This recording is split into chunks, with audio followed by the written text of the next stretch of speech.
Hello, my name is Kiriarth, and this is yet another community spotlight. Apologies for the gap between this one and the last one. There's been all manner of annoying stuff going on, health issues, tech issues, you name it. I will put out an update video next week letting you know why there's been a bit of a delay, but hopefully we're back on track, and we've got a really nice, strong start for this community spotlight. So, as you can see in the background, this is a model made by Meandering Shade, and it is based on a John Blanch artwork that is from the Dark Millennium deck that Games Workshop released a while back.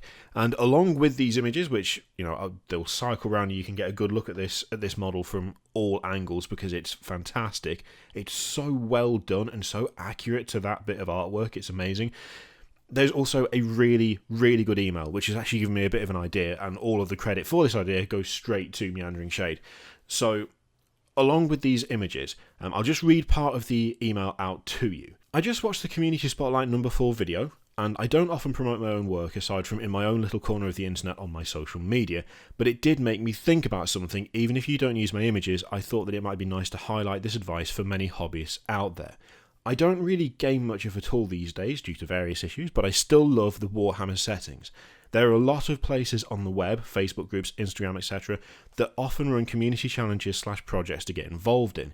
It's a great way to get some hobby time in, get into conversations, get encouragement, and generally still feel part of the hobby community at large. So the pictures I'm submitting to you are of the entry I made for the hashtag Grimdark Cards Challenge that was being hosted on Instagram and the Ink28 page on Facebook. It's such a good page. The purpose of which was to try to recreate in miniature the artwork of John Blanch from a playing card drawn from the Dark Millennium deck that Games Workshop released some while back. You should check it out. There are a lot of really amazing figures made for that challenge, and I'm actually going to go and check that out pretty much as soon as I've finished recording this. This particular challenge may well have run its course when you get around to seeing this message, but maybe knowing about these community challenges that pop up quite regularly out there will help or encourage someone who feels nervous about taking up the hobby or feels cut off from the community to get involved in a different way. Keep up the awesome work. Thank you for your time and care. Kind regards, Meandering Shade. I actually really like that idea. What I'm thinking now, and this is entirely due to the prompting of this email and this incredible model that is, I can't get over how well represented that artwork is in that miniature. It's so well done. It is crazy how good that is. What I thought I'd do is I will keep an eye out on the various different groups, different pages. I need to sign up to Instagram anyway, but if there is a challenge starting, I'll try and get permission first, of course. But I will let you guys know as challenges come up, as stuff starts appearing on Twitter, as stuff starts appearing on Facebook or Instagram. I will update the community tab of the channel. So it's because we just said it was a challenge. So if you look at the top of the channel, you've got home, videos, playlists, about, and community. I will link to stuff that's happening. I will link to challenges that are going on. So you guys, if you check that tab regularly, you will be able to see people taking up challenges like this and actually get involved yourselves. If you're not particularly involved in the hobby or community as a whole, this could be a really good way to get into it and to actually find some inspiration from other corners of just this hobby as a whole. That's the point of these videos, and there's plenty more inspiration to be had from other sources as well. So what I'll try and do is update the community tab of this channel when I see something interesting on any of those that looks like it could be good to get into, good just to observe. There are so many amazing painters and modelers out there. I mean, as you can see from these images, that can take something like a bit of artwork and create something so true and accurate and just well done as a representation of them. I think it'd be a good thing to promote this stuff and actually bring it to people's attention so more people can see it and more people can get inspired by it. You can probably tell that I absolutely love this model in pretty much every way. I cannot really find any fault with it at all. It's just so well done, and it's so true to that artwork. And yeah, I'm genuinely blown away about how good that is. But yeah, it's a really, really good email along with the images, and it's given me the idea to try and do something a bit more to try and push things out to you guys, so you just have more stuff to get inspired and excited about, basically. Okay, next up we've got a fix. We have a fix for the floaty looking suppressors, as Andy says. I totally agree. One of my main issues with the Primaris suppressors was that the gun is massive and the kind of jetpack was non-existent and they didn't really look quite right. There was something off about the shape of them, about the dynamics of them.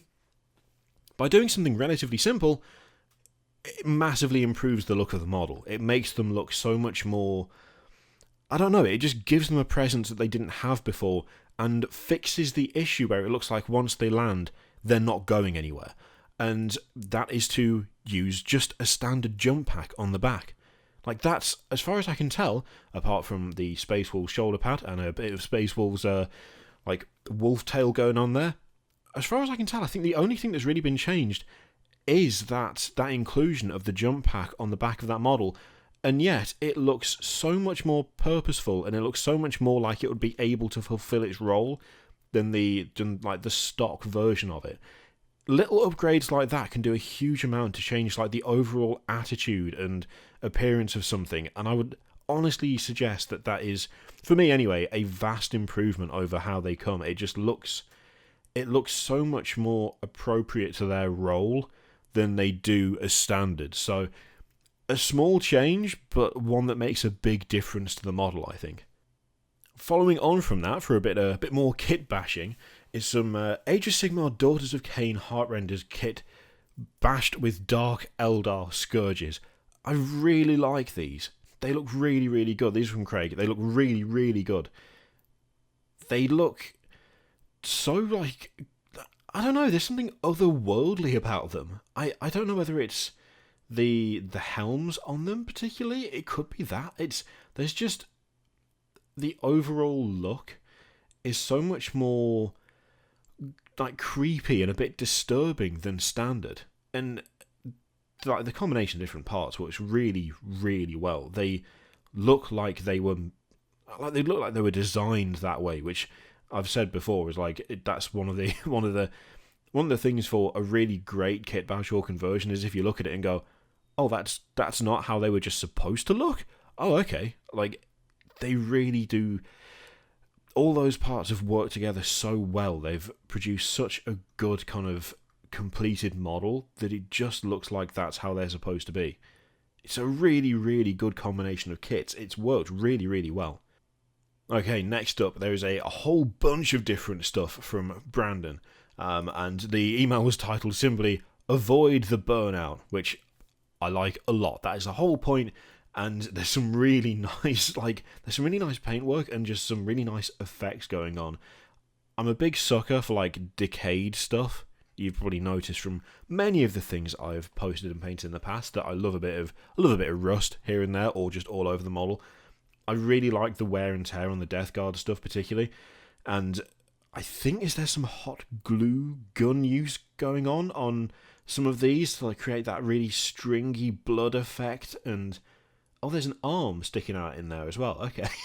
I cannot remember what the name of this thing is now off the top of my head.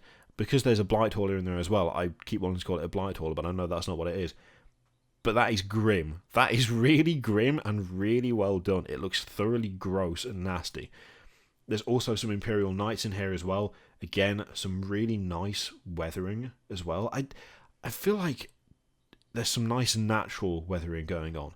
I know when I do weathering, I tend to overdo it to some extent. I say to some extent, I very much overdo it a lot of the time. It's something I need to get better at, but a lot of the weathering on these knights in particular, it feels very natural. It feels accurate. It's not over the top. It's believable, which is genuinely not that easy to do. I think it's easy to overdo it. I know I overdo it a lot, but that's not the case here. It's been done really, really well.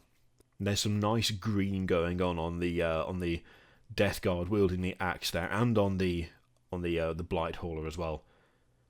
Like a nice dark kind of evil green with some nice lighter highlights. And I like the contrast of the pink and the purple as well. I always think that works really well on darker models, providing not just a contrast of lightness, but also a colour that just really stands out compared to the rest of it. And finally, there's a nice kind of I guess I mean, it's still a functional model, but almost like half diorama. Poor Ultramarine getting absolutely speared right through the chest by my Tyranid there. I think it's like the Carnifex. No matter what, I like the posing a lot, and I like the head turn to look at the impaled Space Marine. It's a really nice touch, and it kind of it gives, I don't know why, it kind of gives the Tyranid like almost like a purposeful look, like it's, I know what I've just done to you. And again, good use of blood effects and kind of, I think it's like it's either hot glue gun or something like that, where you can get that kind of stringy effect. Very good use of that going on there. I really do like that. So to finish off, we've got some more stuff from Lars, who did the Voidsmen that we looked at. I think it might have been last time actually, but there was so many positive comments regarding the Voidsmen, and so many people who said they've been like properly inspired by those. Now he's finished them, I really, really wanted to show them off again, because they are some absolutely flawless conversions, some really nice paintwork, and there's more in the way of characters and stuff in here as well that you just need to see. He's done such a good job with these. It's genuinely one of those things where I almost, every time I look at it, I'm like, oh, I should go and do something like that. Like, it's that good. It just makes me want to go and start kit bashing the hell out of stuff. So this is the finished Voidsman, and it's essentially the Eleusidian Star Striders kill team. It just looks so good. The use of the Genestealer Cult Magos is really, really nice, and it's been reworked really well, actually. It's been repurposed, and like a change of weapon and just the additions, like the Imperial additions, completely change the nature and the look of the model. It's so well done. And there's, I mean, small things like adding a servo skull can make a huge difference to just the overall attitude of a model. Like, you can take stuff from other factions and repurpose them with not a vast amount of work. Like, you can do it without having to go overboard, which is exactly what he's done, and it just works so well. Yeah, there's just some really good use of parts. Everything's really nice and cohesive and coherent. Everything looks like it's part of the same force. Nothing stands out as being like, oh, what is that doing there? It all follows such a good theme. Like, it's so well thought out. And I mean, the Voidsmen themselves, the use of those Vansar heads, and yeah, it's such a good kill team. It just looks so good. I cannot get enough. I just sit there like looking at it and I'm like, oh, I want to go away and do this, but there's too many other projects. So Lars has also sent us some pictures of his Tzeentch Warband, which is the Cult of the Changing Destiny. It's excellent name. I really do like that. And very helpfully like broken down what each of these what each of these models are made from, like the corresponding parts and what the base is. So let's start with the Rogue Psyker. So the Rogue Psyker is based on the model of the Blackstone Fortress box, and it's been kit bashed with parts of the Shadespire Warband, Eyes of the Nine, and added some smaller parts from various Tzeentch kits. Also added some mechanical parts like the backpack and a hood with green stuff.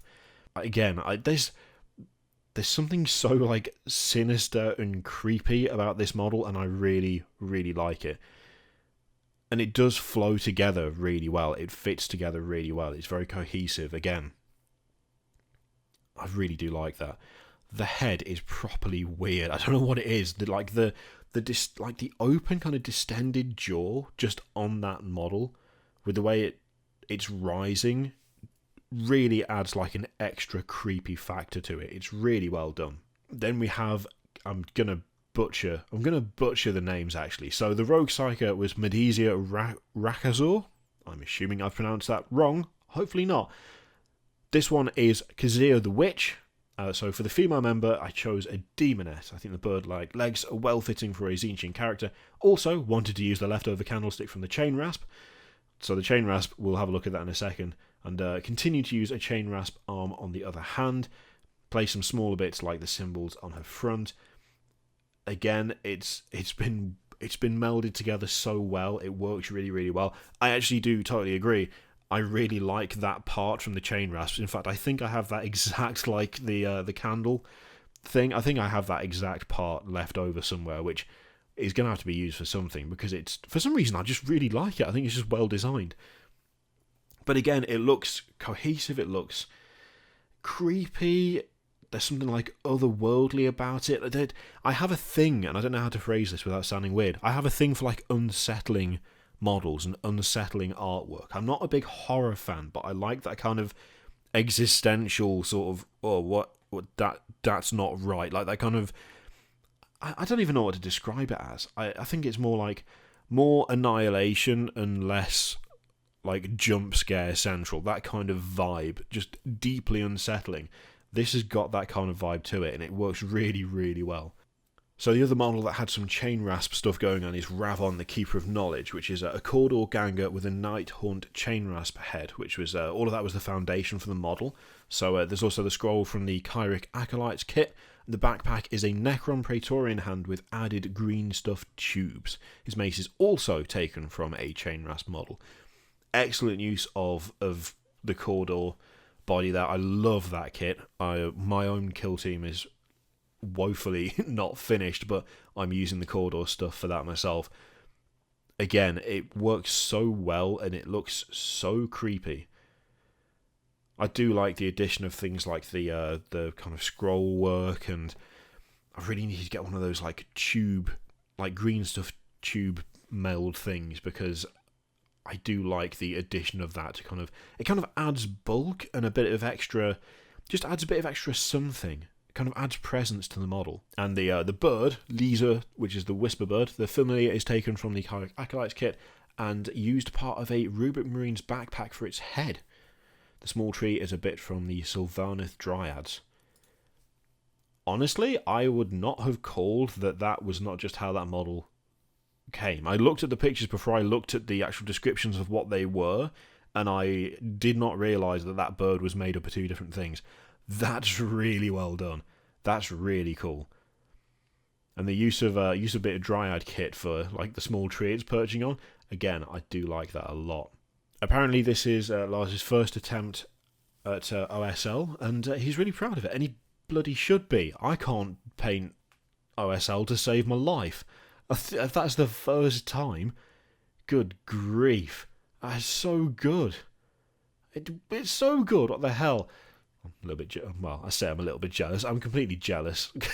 There's no point in pretending I'm not. It's such good, consistent work. There's always like a constant vision, and it's always maintained so well, and everything fits together perfectly. It's just so good. So good. Okay, so that does it for this community spotlight. There will be another one next week, I promise you that. We'll be back onto regularly scheduled weekly, and hopefully this has done its job. Hopefully you've watched, you've become inspired, you've become excited, you've become motivated. You'll go away and do wonderful things that you are proud of, and when you finish them, you can send them to me so I can show everyone else. So if you want to send stuff to be shown in the community spotlight, then you send it to kiriothcommunity@gmail.com, and it will appear in a video at some point. I promise you that. Thank you very much for watching. Whatever you want to ask people who made these things, ask in the comments down below. Hopefully some of them will be able to respond to you. Don't worry if not. I will. If there's like a big list of questions from people, then I can always email back and say, hey, how did you do this? But yeah, some really, really good stuff again this week, and I hope you enjoyed it. Thank you very much for watching. Feel free to click all the things, and I will see you for the next one. Toodaloo.